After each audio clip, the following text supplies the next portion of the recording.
Hello, I'm back. It's been a while. Some life updates. So to fill you guys in, the feature film process is still very much on its way. So to sort of preview the episodes, we have the writing of the script, which is going to be kind of a short episode because I'm not a professional. I think a lot of that would kind of be things I learned from other YouTube channels. Episode after that is going to be making the sizzle reel, making the short film. But today, what I want to talk about is one of the greatest show don't tell movies. But I think it's blatantly show don't tell. One of the greatest blatantly show don't tell movies of all time, and that is Castaway. Okay, so Castaway is a film from 2000.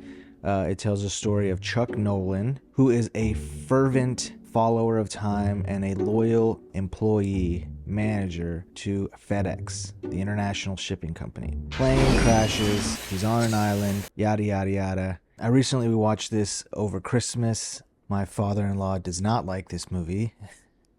Ironically, he does like Survivor.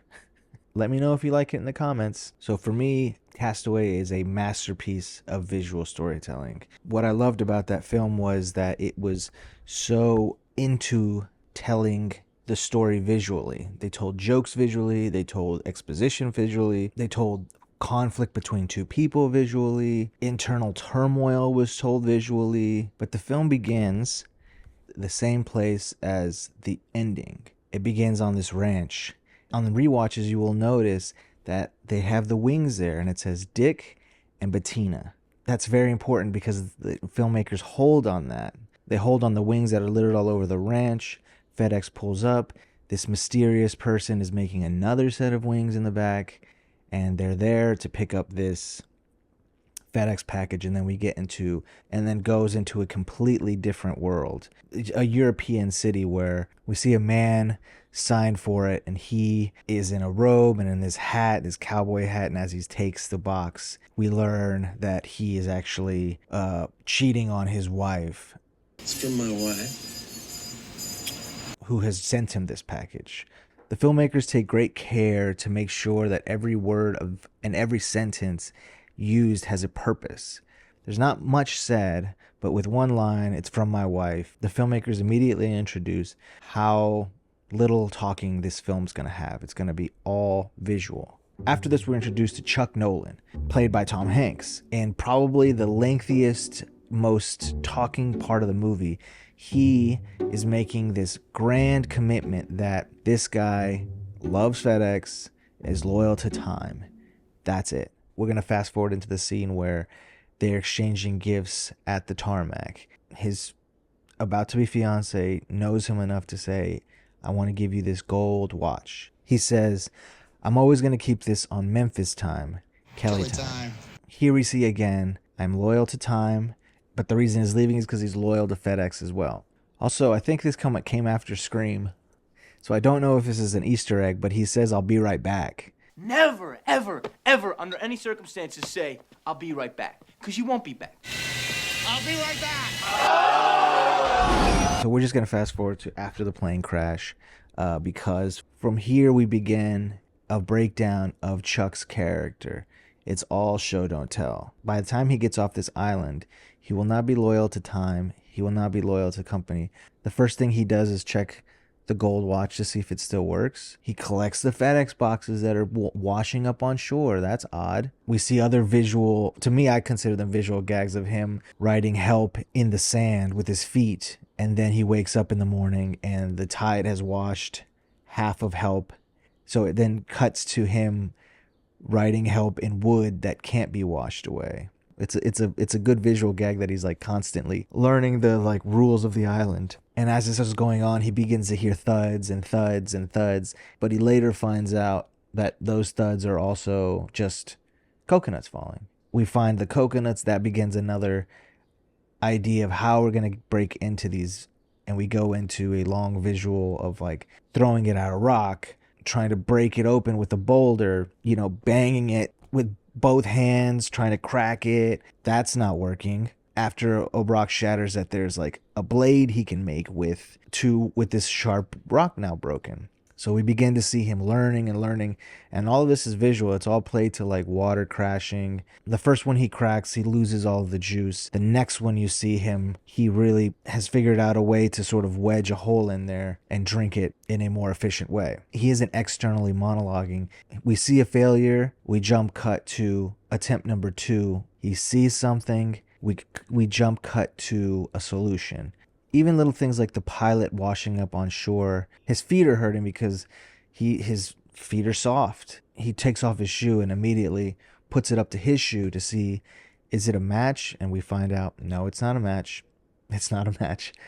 Even though the shoes didn't fit, he has cut the holes out of the top of his shoe and his feet are just poking out. One of the most important scenes is Chuck going out on his own after a ship passes by in the night and he tries to go and catch it. He's unprepared. He doesn't understand how difficult it is, how treacherous the water is going to be. Immediately hurts his leg. He's stabbed in the leg, and for all of the paddling he's done, he hasn't really gone very far. He can stand in the water. Early on, it's a lot of L's.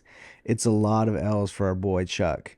You feel for him, his skin is burned, his lips are chapped, his feet hurt, he can't eat, he can't drink. He's drinking this cave water during a rainy night after he just had his leg cut open. And on top of that, the battery on his flashlight dies.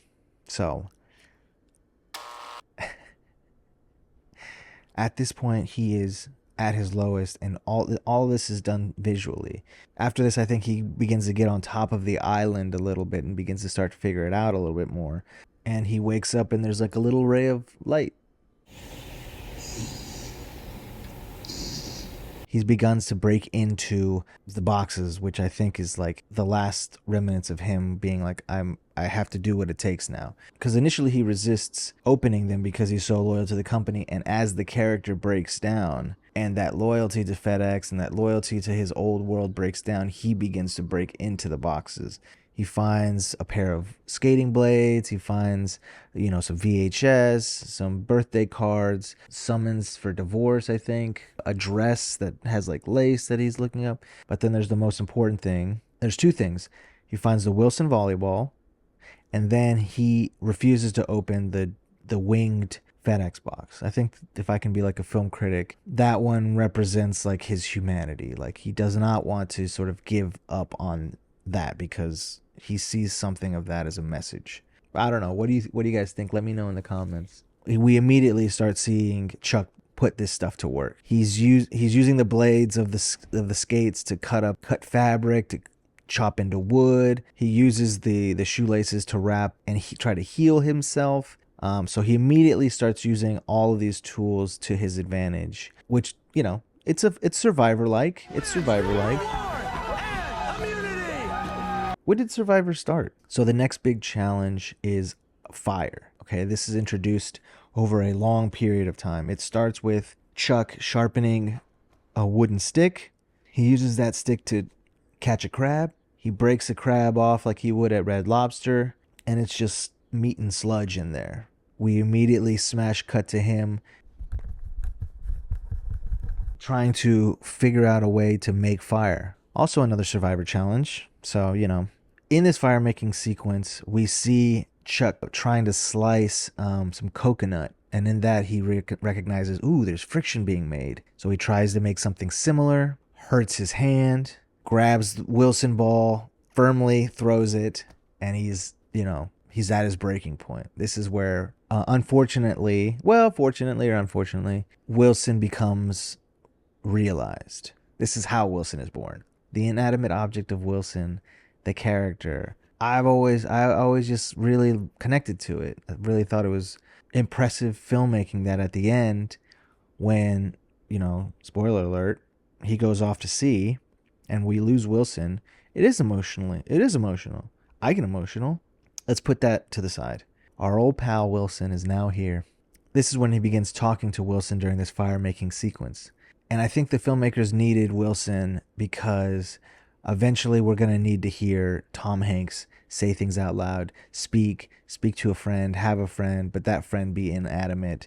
And even in that friendship, we're not hearing the other friend's rebuttal. We're just hearing Chuck answer to a rebuttal in his mind. The response from Wilson is all visual. They cut to Wilson as if he's saying something, as if it's like a shot, reverse shot.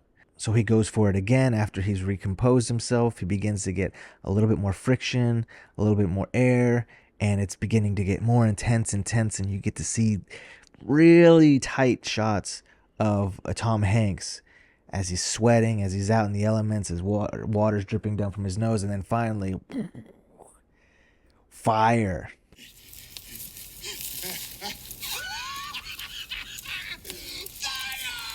Smash cut to a bonfire that he's made. Now that he's started a little bit, he is Prometheus. He can make it whenever he wants now. And then we end this journey with the reason it began, with him roasting a crab over an open flame. All this hard work, all this tension was made for this moment here, and he's just taking it all in. He's got this new friend now. He's got this new tool he has. And I think that's a perfect example of how this movie does things so well, with just showing one problem that he has. This crab isn't cooked. With going through that big journey of needing to create fire through trial and error, through doing something else, he finds the tool to actually make fire. And in that fire, he hurts himself. He lashes out. He creates a friend. He begins talking to it. He finally figures out how to make fire. He's got this big roaring flame, and he's got this crab that he's cooked and is now savoring and eating.